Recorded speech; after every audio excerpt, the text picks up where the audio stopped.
We have all heard it before. As part of the course materials, an instructor assigns a small section of a much larger work by a renowned critic. She then grudgingly informs your class that you will have to purchase either the critic's full work or a course packet containing the excerpted material, because to hand out photocopies violates copyright law. But is it true? I mean, instructors have been known to make the occasional mistake, and besides, they're often just passing down information they received from a department administrator or other university office. Is it unreasonable to think that they are wrong, or even just being overly cautious? As a graduate of Pitt's Law School, the question intrigues me. Looking at the statute and the Supreme Court cases, I think there's a strong reason to believe that the typical classroom use, as I've mentioned it, would not violate copyright law, but would be considered a fair use. Fair use is the statutory exemption that allows the use of a protected work.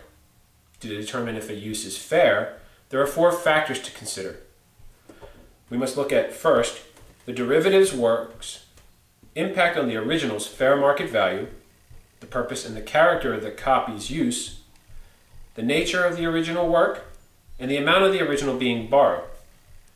Because an analysis of these 4 factors favors our instructor, I believe the use will be deemed a fair use.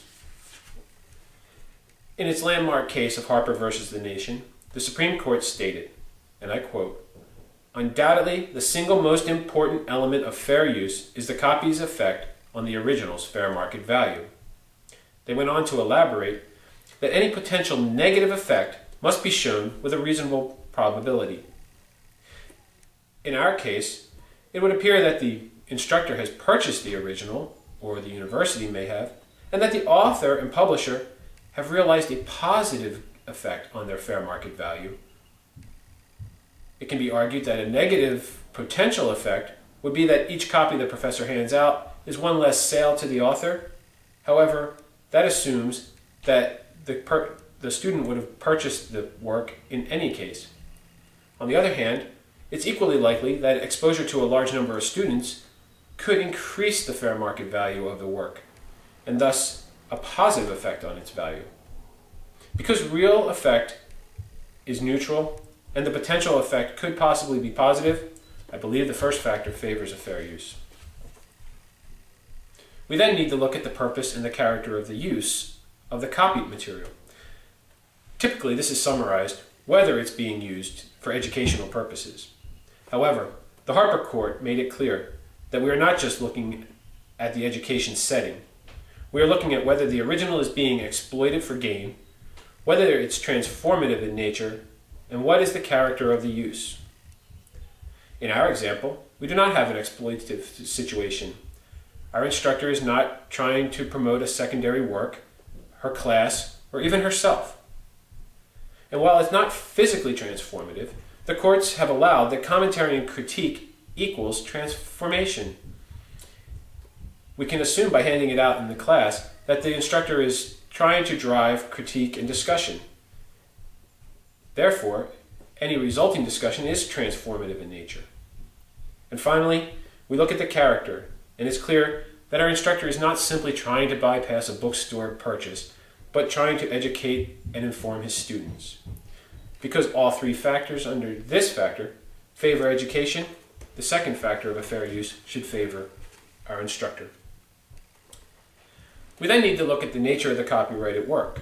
And interestingly, the court decided that verbatim copying of scholarly or factual material gets greater leniency than copying of creative material such as novels.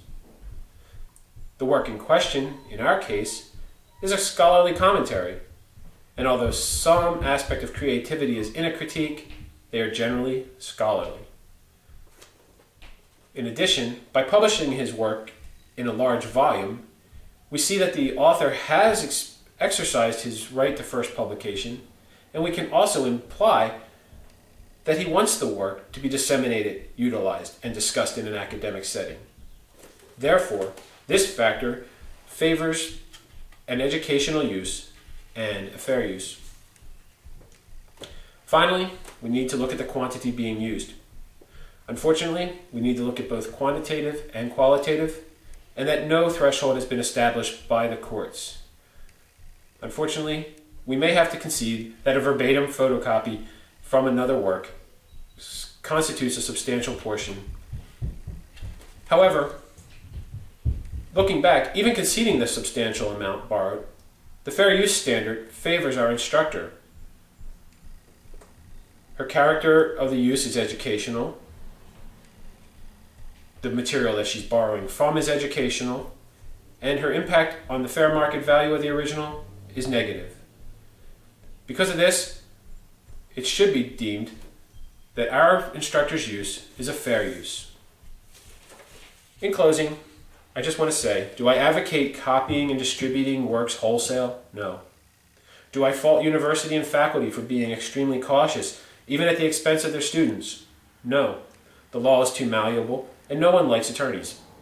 But I think I have shown you that there is a reasonable alternative view, and that not every classroom use constitutes a copyright violation. Thank you.